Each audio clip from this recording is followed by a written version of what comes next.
Está começando mais um Fala, meu poeta! E hoje, ao som de Raga Repente. Raga Repente é uma música do nosso querido convidado, ilustre convidado, Luar Mendes, e a parceria com o Russo Passapulso. Hoje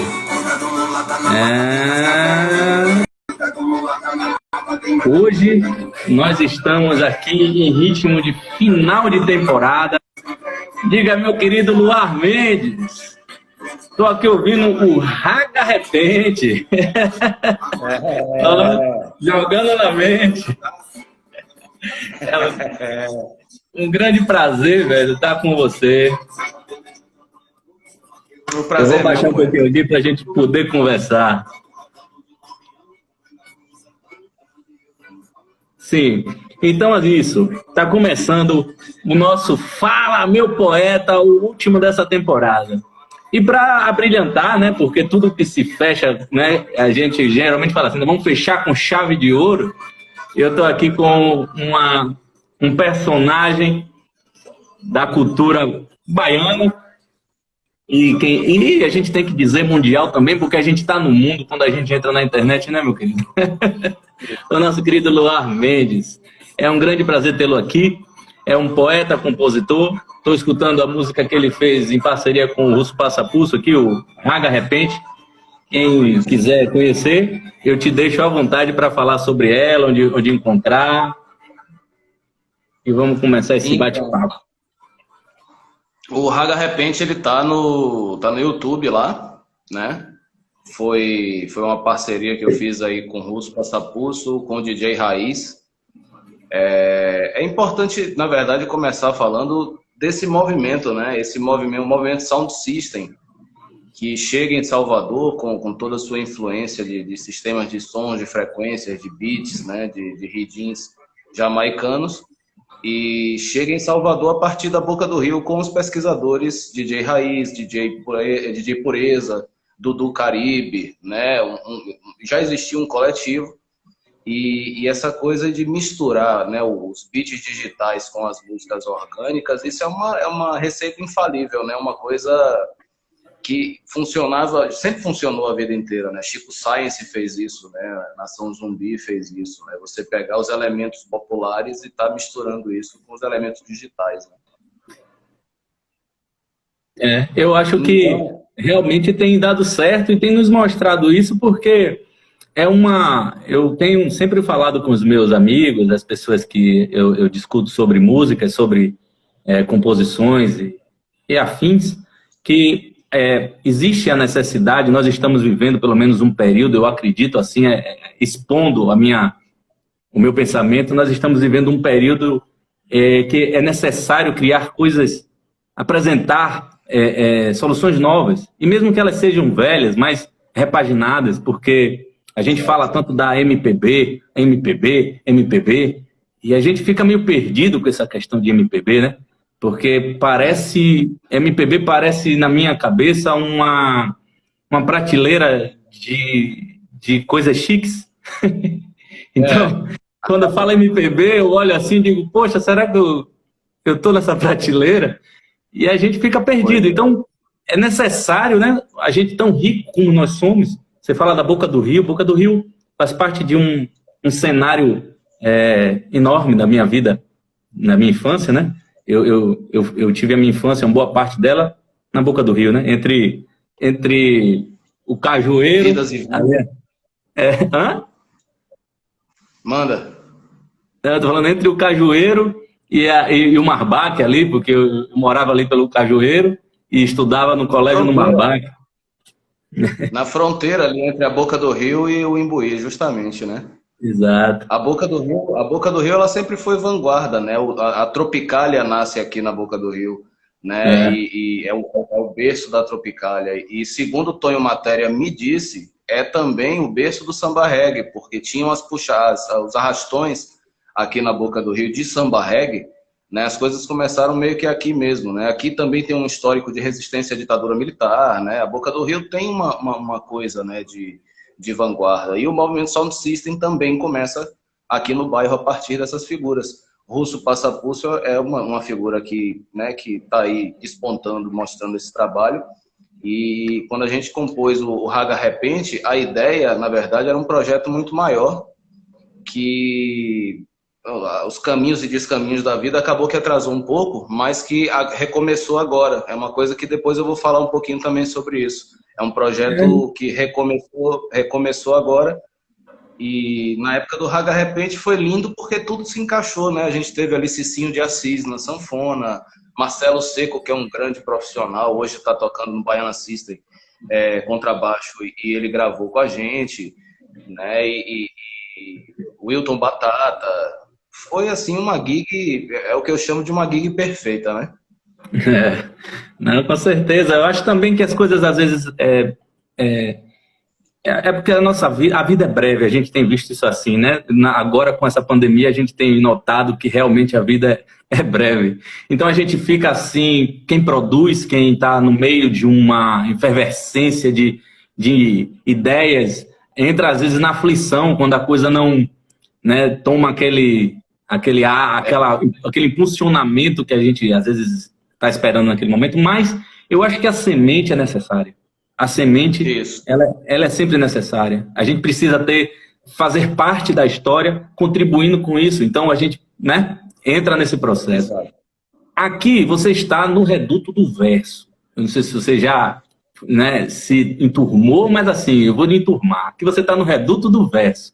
Você aqui é prata da casa, você sabe disso. Então, para poder começar esse papo, né, gostoso em cima do universo do verso, eu vou pegar aqui um poema seu, vou ler uns versozinhos, eu queria que você fizesse um pá-bola comigo aqui, legal. Vamos fazer uma brincadeira agora, sim? Vamos ver aí, manda. Eu tenho saudades do amanhã e brinco de areia com os ventos. Meus intentos são assuntos de passarinhos. Eu achei isso tão singelo. Meus intentos são assuntos de passarinhos. Então, muitas pessoas já perceberam isso, mas não é tão óbvio quanto parece. A influência do grande poeta Manuel de Barros na minha poesia. Vira e mexe você vai encontrar essas coisas singelas, essas coisas miúdas, essas coisas pequeninas, né? Porque assim como Manuel de Barros, eu também cresci num quintal que era um mundo para mim, né? Era um universo, né? Então, as coisas pequeninas para mim sempre foram enormes. Eu sempre gostei de insetos, de flores pequeninas que nascem a esmo, né? Que vivem na desatenção do mundo. Então, assim, é uma marca presente na minha poesia, esse detalhe que você pescou aí. Eu pesquei porque agora há pouco eu fiz uma live com a Lilian Moraes e a Lilian Moraes, ela fez uma performance em cima de poemas meus e poemas do cidadão que você acabou de citar, o nosso grande Manuel de Barros. Aí esse poema, você tem alguma coisa assim, algum tempo, algum momento, alguma coisa a falar sobre ele ou alguma outra parte do verso que te encante? Não, esse poema, eu acho que ele retrata bem essa coisa da influência na poética, né? Ele não foi escrito num momento em específico, nem nada do tipo. Até porque a poesia comigo, ela dificilmente eu paro para sentar e escrever uma poesia. Normalmente eu sou inspirado, né? E eu tenho sido inspirado por imagens. Já tem uns anos já que eu venho fazendo fotopoemas, né? Então, às vezes eu vejo uma foto, ou às vezes alguém me manda uma fotografia e aquela fotografia ali me dá a ideia e eu começo a escrever. Né? Então, tem muito disso aí. E essa coisa também dessa quarentena, né? Eu tenho produzido muito nesse momento, né? Muito, eu tenho produzido bastante, inclusive música. Mas é isso. Não, é interessante, porque assim, o que acontece? Todos os artistas, poetas, compositores, sei lá, eu acredito que todos os artistas, eles passam por fases. E cada um também tem um algo que impulsiona a sua inspiração, né? E você trazendo esses detalhes do que te emociona, do que te encanta, do que te fisga o olhar, isso é algo que é enriquecedor, porque todas as pessoas que tiveram aqui no programa, eles trouxeram uma forma de enxergar a vida em versos, né? Uma forma de enxergar o seu universo nos versos. E essas formas, cada uma são peculiares e muitas vezes se repetem e outras não. Essa sua, por exemplo, eu estou ouvindo coisas diferentes, né? Novas. Ou pelo menos assim, você soube expressar de uma maneira diferente que me fez entender um pouco mais e viajar nesse contexto. Mas me fala um pouquinho mais dessa sua trajetória. Eu sei que você tem uma trajetória, eu olhei o release e tal, eu vi que é uma trajetória extensa, você se envolve. Eu percebi uma pessoa envolvida, né? Você se envolve. Parece que há alguma coisa, pelo que eu fisguei, pelo que eu entendi, alguma coisa que você, assim, existe alguma, vamos dizer assim, alguma coisa que ferve dentro de você e você busca sempre se envolver com algumas coisas. Me fala um pouco sobre isso. Então, até pouco tempo atrás, eu não conhecia o termo correto para isso que eu faço, né? Já tinha ouvido, Luar, você é multiartista, Luar, você... mas de uns tempos para cá, de alguns governos progressistas, né, que nós tivemos, e que nós sabemos que foi uma evolução imensa no campo da cultura, aliás, em muitos campos. Junto com isso, vieram diversas ações da Secretaria de Cultura, né, do Ministério da Cultura, e uma delas foi um curso de capacitação de agentes culturais. E aí eu descobri o que eu faço tem nome, né?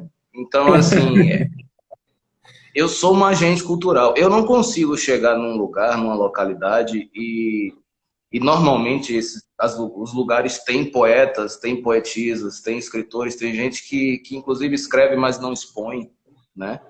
E eu comecei a criar e a organizar saraus poéticos, por exemplo, né? Eu comecei em Valente, na região do Sisal, da Bahia. Eu comecei junto com alguns poetas de lá a fazer a roda de poesia de Valente. Depois criei o Sarau do Angari, em Juazeiro da Bahia. Depois teve o Luau do Velho Chico, em Sobradinho. Lá em Lençóis eu fiz o Sarau Palavras também. No Rio Grande do Sul também, a gente organizou lá uns eventos. Então, assim, e sempre dá certo, né? Eu vim observando o exemplo dos poetas da praça daqui da Piedade, né? Que lutavam contra a ditadura militar, com versos, com poesia, e com essa coisa da dinâmica da praça, né? E eu sempre utilizei muito isso e sempre deu muito certo. Acabou que eu consegui organizar e fica essa marca, né? Por onde eu passo, fica essa marca porque alguns saraus continuam e os que não continuam, fica presente ali a ideia, uma vez ou outra acontece uma coisa. Então, assim, realmente tem uma coisa que ferve, eu não consigo não fazer, eu não consigo não estar no meio, eu não consigo não estar ouvindo poesia, não estar fortalecendo a cena literária. É uma coisa que me move, sem sombra de dúvida. Eu agora, você falando sobre isso, eu queria até saber sua opinião, porque eu tenho, como você falou, né? Nós estamos num momento, assim, extremamente, vamos dizer, incerto e com algumas dúvidas que pairam no ar, não só sobre a classe artística, não é só uma dúvida de um poeta ou de uns poetas ou de seja lá que for, mas é uma dúvida geral, mundial, que é o fato do seguinte, como você falou, a arte, principalmente essa arte que toca as pessoas, enfim, ela durante muito tempo, ela foi executada, né?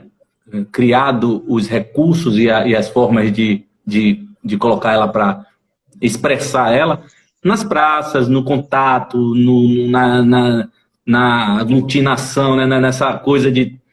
E agora, eu não sei responder muito bem se nós estamos num período onde essas coisas irão sumir, né, graduativamente, ou se de repente seja um momento da gente repensar melhores formas um pouco mais, vamos dizer, efetivas, mas que deem resultado melhor. O que é que você acha sobre esse assunto?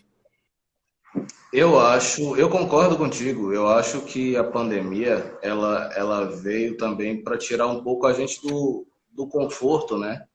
Fazer a gente pensar um pouco mais em maneiras, em formas, porque se já era difícil, já era complicado viver num país em que o professor, o mestre, né, em que o agente cultural, o artista, os mestres populares não tem voz, não tem vez, né? A gente tem que lutar para sobreviver. Se já era assim antes, agora, irmão, agora está ainda mais complicado. A gente vê aí as burocracias impostas a todo tipo de programa de auxílio, né? A gente vê aí todas as dificuldades que são colocadas. Por outro lado, tem essa coisa do lado positivo do brasileiro inventivo, né? A gente precisa buscar novas formas. Não tem muito jeito. E por exemplo, eu tinha problema com vídeo, com coisa ao vivo. Eu nunca gostei, nunca pensei em fazer live. Então, você vê, né? Nunca pensei em fazer live. Tenho participado aí de algumas, tenho pensado algumas coisas também.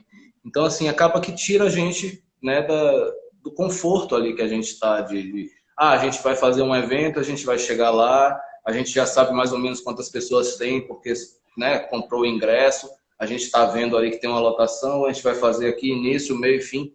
É tudo bem tranquilo, assim, né, dentro do limite do possível. Mas a gente agora está fazendo coisa nova, né? E essa coisa das lives, eu tenho visto que tem funcionado bastante, né? Eu acho assim, o que eu penso eu acredito, esse é o último programa dessa temporada, porque eu vou até aproveitar que eu estou aqui falando com todo mundo que está ouvindo, Simone, e o pessoal todo aí, Ramon, Bispo Pinheiro, né, BS Pinheiro, essa galera toda que está chegando aí, muito obrigado, as pessoas que eu não consegui ver aqui agora. Mas assim, esse é o último programa dessa temporada, e essa temporada foi para entender um pouquinho como é que está esse momento, né? Esse projeto era um projeto que seria físico, né? Material.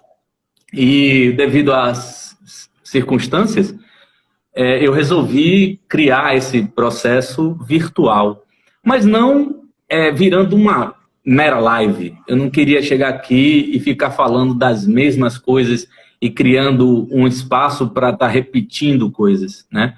Então, a partir desse momento, eu comecei a pensar que, ao invés da gente chegar e, sei lá, eu acho que é necessário a gente protestar, eu acho que é necessário a gente também falar de coisas boas, eu acho necessário tudo. Mas o toca, vamos produzir, ficou mais fácil na minha cabeça, entendeu? Toca, vamos produzir, vamos sentar aqui e vamos falar do que a gente é bom, vamos falar do que a gente, né, sabe que é salutar, sabe que é ótimo se falar, porque preenche o coração, porque ajuda um próximo, porque faz uma pessoa ter um respiro de esperança, né?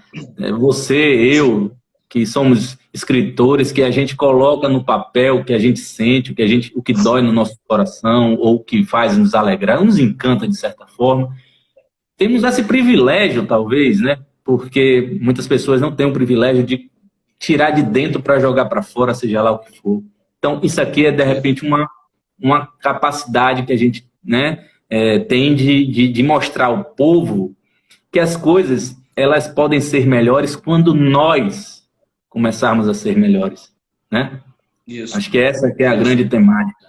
Você, eu, nós estamos mostrando que é fácil você se mobilizar. Não é fácil conseguir, mas é fácil você se mobilizar, né? Sim. Pô, você, Luar, eu, Ramon, quantas coisas que a gente vem produzindo ao longo das vidas da gente e que, bem ou mal, mesmo que seja um punhado de pessoas, a gente tem mostrado que existe encanto na vida, existe coisas boas também, né? O ser humano de todo não é ruim. Eu não sou uma pessoa ruim, eu não acredito que você seja. Então, a gente precisa ter isso em mente para poder levantar nossa cabeça e caminhar, e trabalhar, e mostrar que a gente tem capacidade de proliferar, né, essas coisas todas. Pois é, meu amigo, eu vou voltar a fazer um papo-bola porque eu gosto de verso. E você tem uns versos bonitos, eu vou jogar aquele papo-bola bonitinho de novo, tá certo? Homens e mulheres sempre amarraram cordas para despendurar. Desculpa, eu tô tendo uma certa dificuldade, porque eu vou até falar aqui. Eu descobri nessa pandemia uma coisa, eu falei num programa aí anterior, que sempre me prejudicou. Eu tenho, obviamente que eu vou fazer isso, foi até, o Dado tá aqui, foi ele até que falou sobre uma questão dele, e eu estou falando porque isso pode ser um problema de várias pessoas, mas eu me encontrei nisso e eu estou começando a trabalhar. E isso está mexendo comigo demais, que é o TDA. São situações de ansiedade, de descompasso, que às vezes sempre me ferraram a cabeça, e eu ficava pensando, meu Deus, que onda é essa, sabe? E agora eu estou descobrindo, aí a cabeça fica trabalhando com a onda, sabe? Mas vamos lá. Homens e mulheres sempre amarraram cordas para dependurar suas roupas, por vezes poucas. Umas calças, umas luvas. Na falta delas, os deuses aprenderam que podem dependurar os gatinhos das chuvas. Oh, meu Deus, desculpa, eu fiz tudo errado aqui. As gotinhas de chuva. Mais uma vez a presença aí do Manuel de Barros, né? E essa coisa do meu quintal, né? Do imaginário. Esse poema eu escrevi numa foto que a minha mãe fez, das gotinhas de chuva penduradas no varal, e eu escrevi esse poema. Alguém falou aí, fala mais desse imaginário popular seu e tal. Essa coisa, eu cresci na boca do rio, eu cresci na beira da Praia dos Artistas, né? Tem a colônia de pescadores aqui, eu cresci na colônia de pescadores. Então, tudo isso para uma criança que gostava muito de zoologia, de botânica, né? de biologia. Então, assim, eu cresci num paraíso. E o meu quintal, o quintal da nossa casa, sempre foi um quintal muito grande. Eu sempre pude plantar, eu sempre pude, né, fazer jardim, eu sempre pude tentar criar um bichinho aqui, criar um bichinho ali. Então, isso tudo povoou, isso tem muito de Manuel de Barros. Tem muito de Manuel de Barros. Alguém falou também do Quintana aí. Tem do Quintana também, porque, né, o Quintana tem essa coisa também com as miudezas, né? Então, esse é um poema também que traz aí claramente essa marca, né, do Manuel de Barros. Também essa coisa dos fotopoemas, né? Que é uma coisa que eu tenho feito muito. As poesias, as imagens que me inspiram, e eu escrevo a partir dali. Eu gostaria de pedir uma licença e gostaria de recitar novamente. Homens e mulheres sempre amarraram cordas para dependurar suas roupas, por vezes poucas, umas calças, umas luvas. Na falta delas, os deuses aprenderam que podem dependurar as gotinhas das chuvas. Luar Mendes. Isso. É isso. Eu tenho um respeito muito grande pelas pessoas que produzem com referências. Eu tive muitas referências, mas eu nunca me apeguei a elas. O escrever, para mim, ele tem algo muito do pessoal, sabe? Por exemplo, se o meu contato com Luar Mendes for um contato muito próximo, eu acabo, porque eu gosto, eu sempre aprendi na minha cabeça, assim, sempre me eduquei a pensar que eu posso aprender com o próximo, né? Muito. Por mais que a pessoa não pareça ter, né, às vezes, o que passar, mas eu sempre acreditei que existe ali dentro de todas as pessoas alguma coisa que você pode, né, aprender. Então, as minhas referências são muito mais de amigos, depois pessoas mais próximas, pessoas mais... Eu li Drummond, Cecília Meirelles, desculpa, eu li, né, sempre faço, visito Pablo Neruda e alguns outros escritores, o Manuel de Barros também, mas não são, assim, para mim, assim, isso. Sabe por quê? Eu vou lhe falar uma coisa e vou até aproveitar nesse exato momento para fazer uma homenagem. Gostaria que você me acompanhasse nessa homenagem o André Marques. Grande abraço, meu querido, um grande poeta aí da região lá de Irecê. Eu queria que você me acompanhasse no seguinte.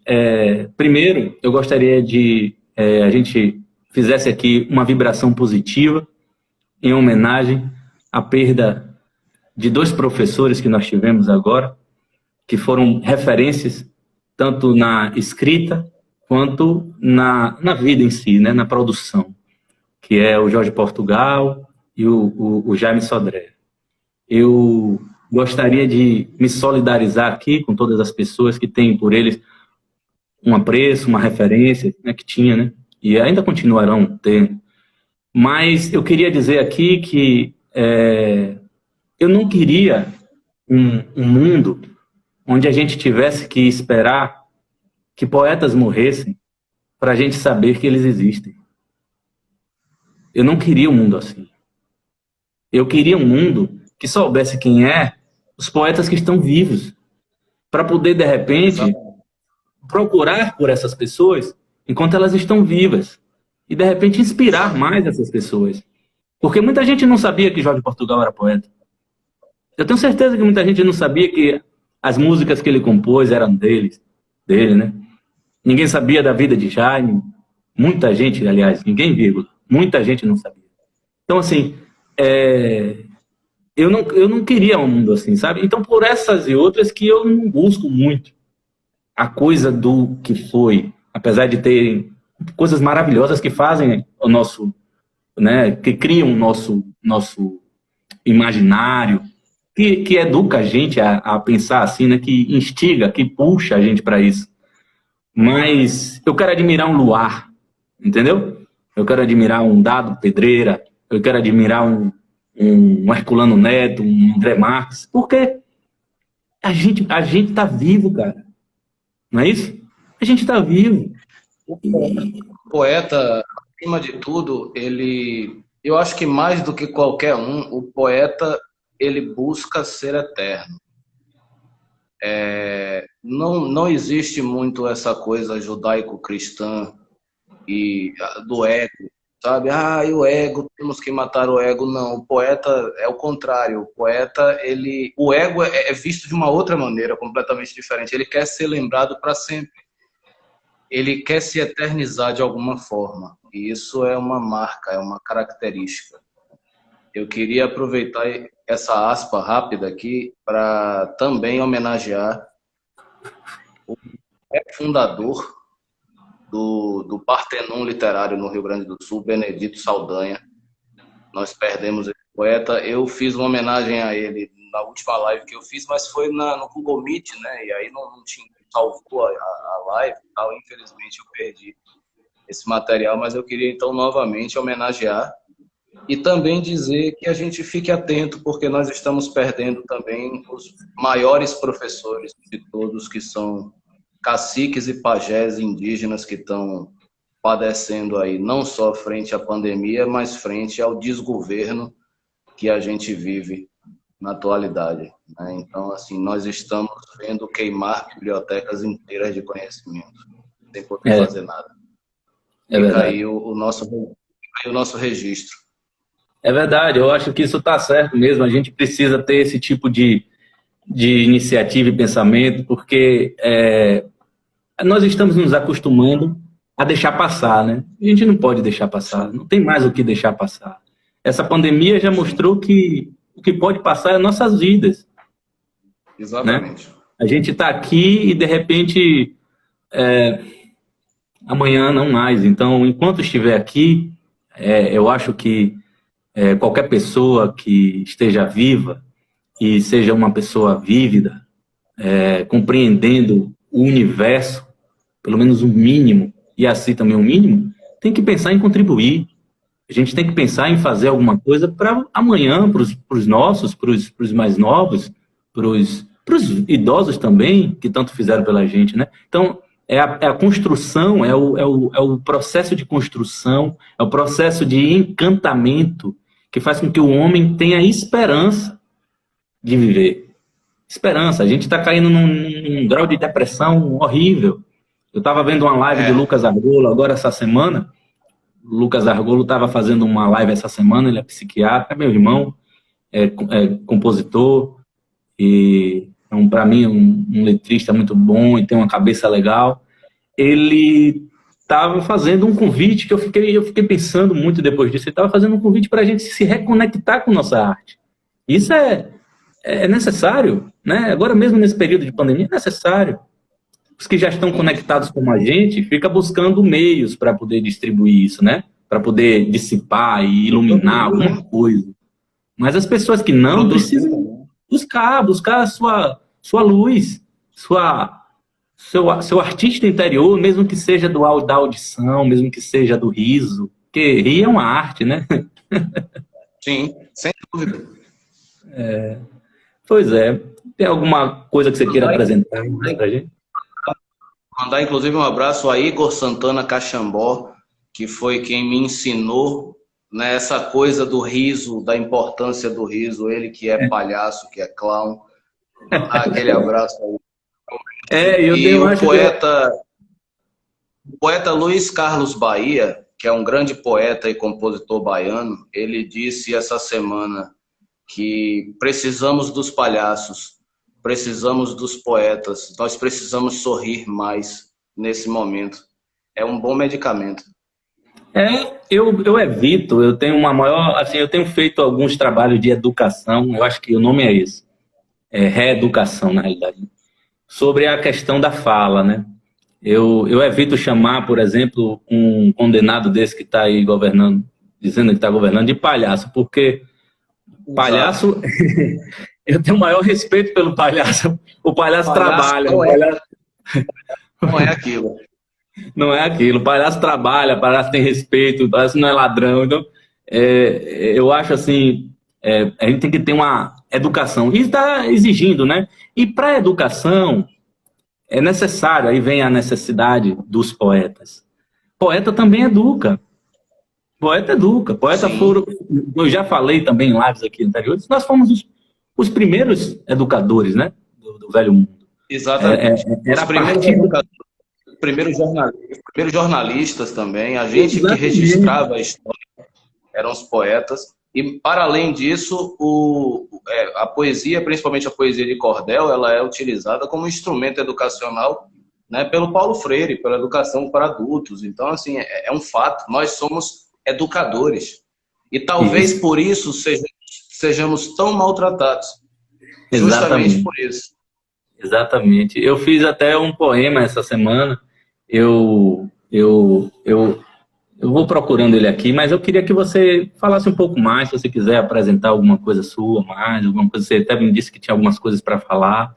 Fique à vontade. Então, vou aproveitar aqui para falar em primeira mão para as pessoas que muita gente gosta do Raga Repente, né? E eu decidi regravar o Raga Repente numa nova roupagem. O Raga Repente, que a gente falou mais cedo um pouquinho, mandar um salve aqui, um abraço para o Serafim, grande Serafa, que me dá uma força enorme com relação à música também, sempre. Temos projetos juntos aí para pós-pandemia. Então, vai ser regravado o Raga Repente, tá? Nós vamos ter aí o apoio luxuoso de Buguinha Dub. Buguinha que estava até pouco tempo atrás fazendo um trabalho muito bonito com o Lirinha do Cordel do Fogo Encantado. O Buguinha que é o mestre, né, dessa coisa da cultura do grave, da cultura sound system, lá de Recife. Ele vai fazer o beat e a gente vai contar aí com Marcelo Seco no contrabaixo, que está hoje fazendo um trabalho magnífico aí no Baiana System. A gente vai contar com Marcelo Fonseca, aí também, que é um violinista de primeiríssima qualidade. Está aí acompanhando sempre o mestre Raimundo Sodré, né, entre diversos outros artistas. Então nós vamos fazer uma regravação do Raga Repente, vai ser uma mulher cantando, que é uma cantora, uma compositora do sertão da Bahia, que eu não vou ainda dizer quem que é, porque é um processo que a gente está amadurecendo, mas vem novidade. E a partir daí, a gente também vai estar retomando o projeto antigo de estar mesclando os beats digitais com os ritmos populares. Então vem aí o Raga Coco, vem aí o Raga Chula, vem aí o Raga Bata com a Bata do Feijão, vem aí muita novidade, com o apoio também luxuosíssimo do Jeff Boto, né, que é um dos maiores pesquisadores, se não o maior pesquisador de música jamaicana do país, que vai estar fortalecendo com a gente. Então vem muita novidade musical aí, fiquem atentos e atentas, todos e todas, e lançando aqui em primeira mão para todo mundo aí essas novidades musicais.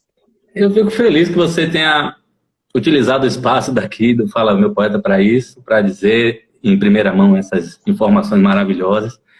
Eu vou ficar também atento para poder ver como é que vai ficar esse resultado. Eu gosto das coisas novas, dessas ousadias, eu gosto dessa, sabe, do mexer com o marasmo e fazer algo acontecer. Eu acho que a efervescência, esse turbilhão é o que faz a gente vivo, né? É o que nos deixa vivo. Então, eu fico feliz. Eu gostaria de dizer às pessoas também que, assim, esse é o último programa da temporada. Eu estou repensando a próxima temporada para que a gente possa trazer alguma novidade, fazer algo com que engrandeça mais o programa.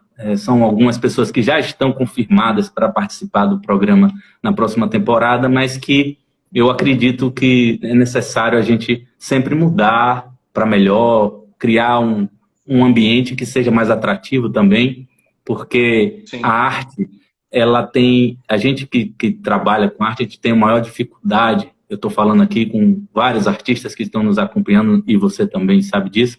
A gente tem diversas dificuldades porque a gente trabalha em primeira mão, né? Primeiramente, a gente trabalha com a nossa cabeça e nossa força de vontade.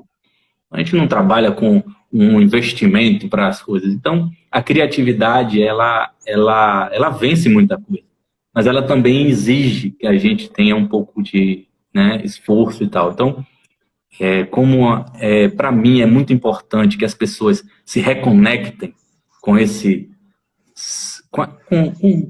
universo que é o universo dos versos, o universo da poesia, dos poemas, do encantamento. Eu quero que elas tenham cada vez mais experiências maravilhosas, como esses encontros, como os nossos aqui, esse nosso encontro, os encontros que aconteceram no programa. Então, a gente vai ter uma repaginação. Estou trabalhando nesse projeto de repaginar, e também os meus projetos pessoais também, que agora estão acontecendo e estão, eu estou nessa loucura, que é o livro que vai sair agora na segunda-feira, na Amazon, que é o Multiverso Nefasto. O Multiverso Nefasto é o resultado de 3 anos que nós estamos convivendo com pandemônios e pandemias, sabe? Então, o Multiverso Nefasto, ele vem trazendo são poemas ácidos, né? Estamos convivendo com o nefasto. Exatamente, é o multiverso, que esse universo paralelo que eu não faço questão nenhuma de viver, deixa esse universo paralelo aí de terra plana e outras coisas. Então, isso tudo me gerou ideias e inspirações, que saiu o Multiverso Nefasto. Com ele também, em seguida, está saindo o meu primeiro EP. Depois de algum tempo eu decidi fazer o EP, e agora vou também participar do Festival da Educadora, depois de 18 anos que eu disse que ia fazer isso. E aí, estou nessa batalha de colocar voz agora nas músicas. Estou fazendo uma produção do Preto Paulo, da Outras Faces. E depois aqui desse bate-papo, eu vou reservar um tempinho para conversar com as pessoas que queiram continuar. Vou fazer uma outra live para discutir. Quem quiser falar comigo, a gente fala ao vivo, discutir algumas coisas. Quero saber se tiverem alguma opinião sobre o programa, alguma coisa para me dizer. Eu estou aqui aberto para todo tipo de opinião, para contribuir. Eu estou aqui para ouvir. E eu vou falar do poema que eu fiz para o Jorge Portugal. Foi um poema que me mastigou muito, eu coloquei para fora. Eu queria falar aqui, vou tentar fazer esse processo. Eu não sou um bom, né, recitador. Para recitar é uma coisa um pouco complexa. Mas, apesar de todo mundo achar que não, mas eu sou um cara tímido. Esse negócio de vida foi um trabalho, mas uma pessoa falece, uma estrela se apaga. Um poeta sucumbe à morte, um asterismo escurece. Quando um professor nos deixa, constelações se apagam, esperanças iniciam um doloroso luto. Né? Eu fico pensando nas crianças, sabe, cara? Eu fico pensando em todas as pessoas que miram no professor, inspirador, como o Jorge Portugal sempre foi. Eu queria fazer até uma ressalva aqui, que a gente tivesse um pouco de, assim, quem quiser, né, fazer um pouco de reflexão para distinguir duas coisas, que eu acho que esse nosso tempo que nós estamos convivendo acabou embaralhando as coisas. Existe uma grande diferença entre a pessoa e o artista. Existe muita diferença entre a pessoa e todos aqueles conceitos que a gente tem sobre a pessoa e o artista. Eu estou levantando isso pelo fato do seguinte: a diplomacia, coisa rara hoje em dia, sempre foi para mim algo muito interessante, muito bonito de ver. Eu prefiro olhar para o que o homem produz do que para olhar quem ele é. Porque quem ele é, para mim, é o que ele produz. Porque, sabe, essas coisas têm a ver com o fato de que a gente, às vezes, fica muito ligado com essas idiotices, eu vou chamar idiotice, que é idiotice mesmo, de que posição política a pessoa tem, por que a pessoa mora em tal lugar, porque, sabe, isso não tem nada a ver com o que ela produz. O que ela produz... Eu costumo dizer que se olharmos para trás, para os nossos ancestrais, para os nossos ídolos, e a gente olhar de mais perto, a gente vai ficar chocado. Eu, por exemplo, sou um grande fã do Belchior, por exemplo. Eu também. E já ouvi muitos absurdos sobre Belchior, verdadeiros ou não, sabe? A mesma coisa Raulzito, a mesma coisa outros artistas. Então, assim, cara, vocês estão buscando o quê? Vocês estão buscando alguém realmente perfeito? Sério? Sério? Né? E ainda tem aquela frase, né? Eu não lembro de quem que é, não sei, se alguém lembrar, fala aí, que diz assim: o poeta fala de amor, mas não significa que ele sabe amar. Uhum. Então, é isso. Vamos olhar para o que a pessoa faz de positivo, o que ela faz de bom. Né? Porque ficar procurando o defeito, a marca, né? Ali o que fez de errado. Pelo amor de Deus. Não funciona. Eu concordo. E é por isso que eu estou fazendo esse chamado de consciência. Pelo menos assim, isso é o meu pensamento. Cada um tem a sua maneira de enxergar. Mas isso resolvido dentro da gente, isso, sabe, adianta tanto a gente no marco de evolução, sabe? Porque o que acontece?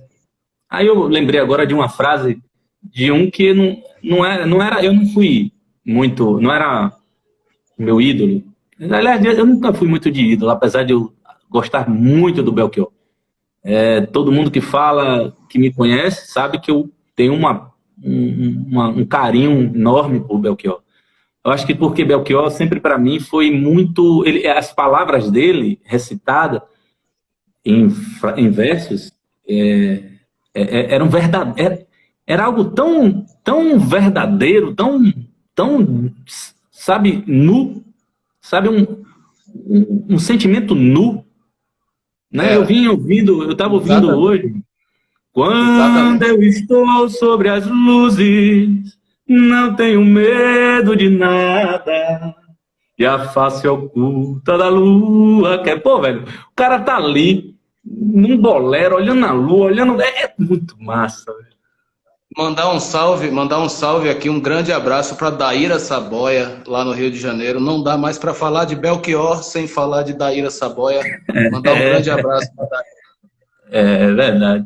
Aí eu tava lembrando aqui daquela frase de Cazuza, meus heróis morreram de overdose. Velho, meus heróis morreram de overdose. Pois completamente. Então, sabe, eu acho que se... senso. Existem duas frasezinhas, duas palavras. Existem duas palavrezinhas que a gente tem que se afastar, eu acredito, que é hipocrisia e cinismo. Hipocrisia e cinismo. A gente precisa deixar de ser. Quando eu boto a gente, é a gente mesmo, eu também boto no meio, porque eu sou gente. A gente, às vezes, erra e entra nessa, sabe, nessa loucura. Mas vamos tentar ser menos hipócritas e menos cínicos, porque o que a gente vê no outro, muitas vezes está dentro da gente. Então, o artista tem que ser visto pelo que ele produz. O homem tem que ser visto pelo que ele produz. Uma árvore boa não dá maus frutos. Uma árvore má não dá bons frutos. Isso é bíblico. Tá travando, mestre. Né? Talvez a quantidade de movimento. Mas é isso, a árvore má não dá bons frutos. A árvore boa não dá maus frutos. Então a gente precisa ver isso. Então, parar com isso e começar a analisar os encantos da vida, que às vezes saem de bocas ou de canetas que não são do nosso agrado, mas faz bem à humanidade, faz bem a gente, né? Isso. Pois é, meu velho. Eu vou pedir licença para ver mais um poema seu aqui. Se você quiser falar de algum outro, fique à vontade. Se você quiser, você recita, tem essa facilidade que eu não tenho. Tenho sim, mas manda mais um aí. Eu gosto de ver o que o outro vê aí no meu poema de interessante. Manda. A ciência evitando o passo lento, e o amor terá vez e voz ativa. Haverá tempo bom em nossa vida, e por isso é preciso esse momento. É bem o que a gente estava falando, né? É exatamente o que a gente estava falando. É isso. É preciso passar pela... Deixa eu contar uma historiazinha curta. Uma vez eu trabalhei na Secretaria de Cultura e Juventude, lá de Juazeiro, da Bahia. Passei um tempo por lá. Fizemos projetos muito bons lá.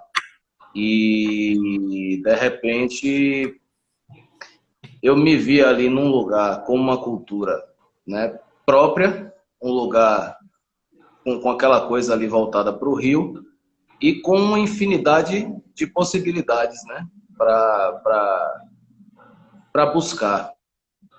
E aí, uma vez, estava tendo uma conferência, era uma conferência LGBT. E a Secretaria de Cultura foi para dar o apoio tal no evento, e aí de repente o pessoal já sabia que eu recitava poesia, né? E aí disse: Luá, você não podia finalizar o evento com um poema? De preferência com um poema sobre o tema. Aí eu falei assim: putz, eu não tenho um poema sobre o tema LGBT. E os poemas que eu sabia de cor, que são normalmente poemas popular, poesia popular nordestina, ela está carregada ali de machismos, ela está carregada ali de patriarcalismos, ela está carregada, né, de conservadorismos, de homofobia, né? O homossexual ou bissexual, ele é visto normalmente, ou ela, como algo ridículo, como algo engraçado, ou algo do tipo, e não é. Então, assim, eu me vi naquele momento numa situação, falei, que bosta. E aí eu escrevi, na hora, um poema, mas depois de ouvir as falas, Eu escutei as falas deles e delas, e a partir dali eu escrevi alguma coisa justamente sobre isso que a gente está conversando agora. Sobre a importância do tempo e do momento de cada um. E no poema eu lembro que eu dizia que ninguém vira ou virará alguma coisa. A lagarta, ela não vira borboleta. A lagarta é borboleta. Então, é basicamente isso. A gente precisa do tempo do casulo. E esse é o momento de casulo. Esse é o momento em que a gente precisa parar, refletir, pensar no que a gente vai fazer e como que a gente vai fazer a partir de agora. Foi importantíssimo na minha visão. Claro que ninguém espera, ninguém quer que uma coisa como essa aconteça. Tantas pessoas boas nos deixaram, tantas outras estão nos deixando e tantas outras deixarão a gente nesse processo. Mas é preciso humanamente ver o lado positivo de tudo. E eu acho que tem sido importante para muita gente e para muita coisa, né? Apesar de que tem sido muito doloroso e dolorido, principalmente para as pessoas que já têm um problema com depressão e que está sendo muito difícil. Mas, quiçá, também essas pessoas utilizem isso para abrir as asas, né? Não, com certeza. Que é. Eu ultimamente, assim, abri o espaço do Fala Meu Poeta, e o Fala Meu Poeta, esse nome que foi dado, Fala Meu Poeta, é justamente para que esse momento aqui seja um momento de fala poética, né? Que a gente possa expressar, seja lá qual for o sentimento, sem as amarras e sem aquelas preocupações que hoje, por exemplo, eu tenho. Hoje eu tenho uma grande preocupação em falar, porque, assim, em qualquer lugar, às vezes eu tenho as ideias e prefiro debatê-las do que falar apenas. Porque nós estamos num período onde existe uma grande quantidade de pessoas que não estão assim muito atentas à questão vamos dizer assim, da capacidade de conhecimento de quem está falando. Então, assim, isso não é mais prerrogativa, né? Isso não é uma prerrogativa. A prerrogativa é o que eu acho. Então, assim, eu prefiro começar naquela ideia do eu acho, falando o que é que eu penso em cima do que eu já li, do que eu falar, porque cria um desgaste, né, terrível. Nós estamos, eu acredito, num momento de reeducação, como eu falei. Todos nós estamos nos reeducando, né? Estamos nos reeducando a sermos pessoas melhores com relação ao próximo, seja em questões raciais, escolhas sexuais, independente do que, escolhas partidárias, ideologias. A gente se perde às vezes até nas nomenclaturas, né? Mas é isso, a gente está aprendendo. Nós somos seres humanos aprendendo esse processo novo inteiro, né? Para nós é novidade. Né? Por exemplo, a luta das mulheres. As mulheres estão buscando um mundo que nunca houve, que nunca existiu. Então, assim, né? É um processo que a gente precisa amadurecer, a gente precisa calar, a gente precisa escutar mais, a gente precisa aprender mais. E eu tenho feito isso, e modificar os nossos gestos e os gestos dos nossos irmãos, dos nossos amigos, dos nossos parceiros. É a gente falar, dizer, irmão, ó, não é por aí, ó, irmão, não xinga a pessoa assim, porque isso não é palavrão, né? Não pratica bullying, sabe? A gente está aprendendo, é um processo, e é um processo lento, não é um processo rápido. Quem dera que fosse, né, um processo rápido. Exatamente, a gente às vezes fica tentando, eu já vi muita gente falar sobre a questão educacional como se fosse entrar aí um gênio e entrasse sei lá, num governo qualquer desse e transformasse a educação em 4 anos. Isso é impossível, isso é impossível. Então, assim, a educação, quando se fala educação, está falando da gente, somos nós. A gente não muda assim tão rápido. E esse mundo dos versos, a potencialidade que isso, a dimensão que os versos que a gente produz e outros poetas, escritores produzem, é que dá a dimensão da coisa.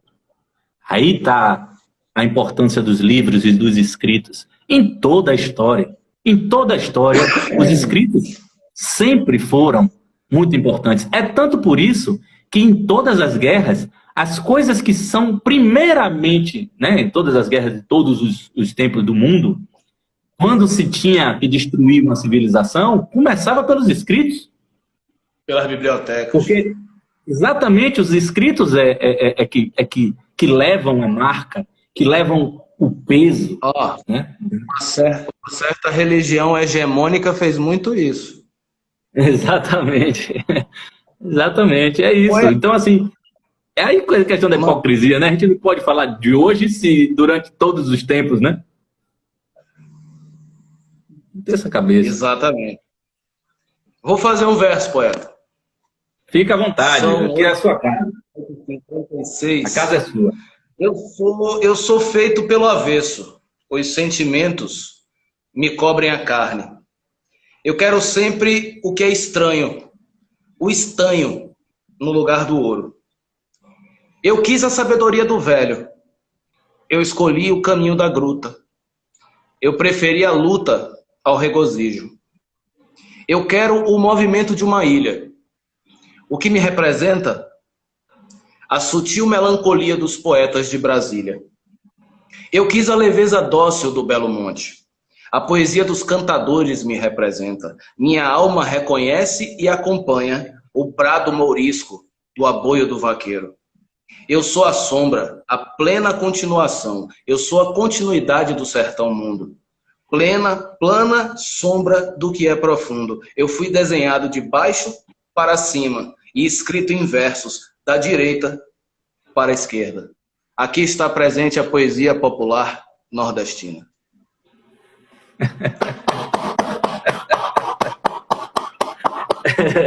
Muito bonito.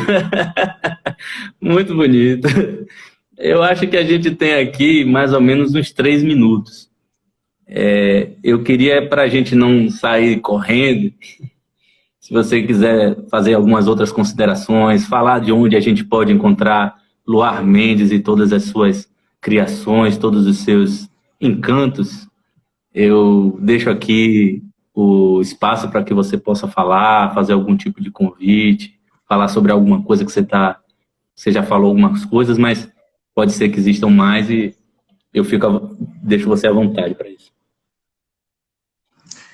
É isso. Primeiro, de pronto, agradecer, né, a você, poeta, pelo espaço, por fortalecer, pelo carinho, pela atenção, principalmente, né, comigo, e pelo que eu tenho visto, né, com os poetas, com as poetisas, no geral. Agradecer as pessoas que vieram para a live. Porra, tô vendo um monte de gente bacana, tá? Eu tô vendo vários lugares, inclusive. Tô vendo o Rio Grande do Sul, tô vendo Valente, tô vendo Barra de São Miguel em Alagoas, tô vendo Boca do Rio, eu tô vendo tudo isso aqui na live. E são pessoas que me fortalecem, são pessoas que são especiais. Eu quero agradecer a essas pessoas.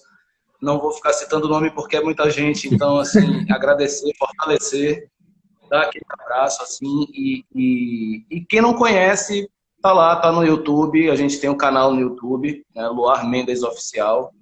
A gente tem lá o Instagram também, a conta do Instagram, né? Vamos fortalecer, ó, São Paulo também, ó, tá vendo? Tá bacana. E é isso, vamos abraçar, vamos se fortalecer, porque vem muita coisa boa por aí. Eu tenho alguns projetos aí pela frente. O Auá, não precisa nem falar o Auá. O Auá recebi o título, Claudinha, eu recebi o título de cidadão auaense, né? O Auá é a cidade que foi palco da primeira batalha de Canudos, né? E é uma cidade que tem importância para mim, porque eu começo como poeta, né? Assim, no sentido de poesia nordestina, né? Eu começo em Uauá e eu devo muito ao Uauá. Um abraço para o povo de Uauá, no sertão de Canudos. E é isso, vamos nos fortalecer, vamos ficar atentos, tem bastante coisa para fazer e vem muita novidade por aí, poeta. E a gente vai, tá bom, meu querido, vai divulgar. Eu queria dizer que eu agradeço muito a você e a todas as pessoas que estiveram aqui. Vou continuar a live depois, se você também quiser lá fazer algum tipo de consideração e tal, vou continuar ela sozinho depois daqui, que já está acabando. E esse Fala, meu poeta, a primeira temporada acaba agora. Mas eu quero ouvir vocês, falar um pouquinho sobre algumas coisas que vem pela frente. Eu vou dar uma continuidade, um pouquinho mais de tempo com todo mundo.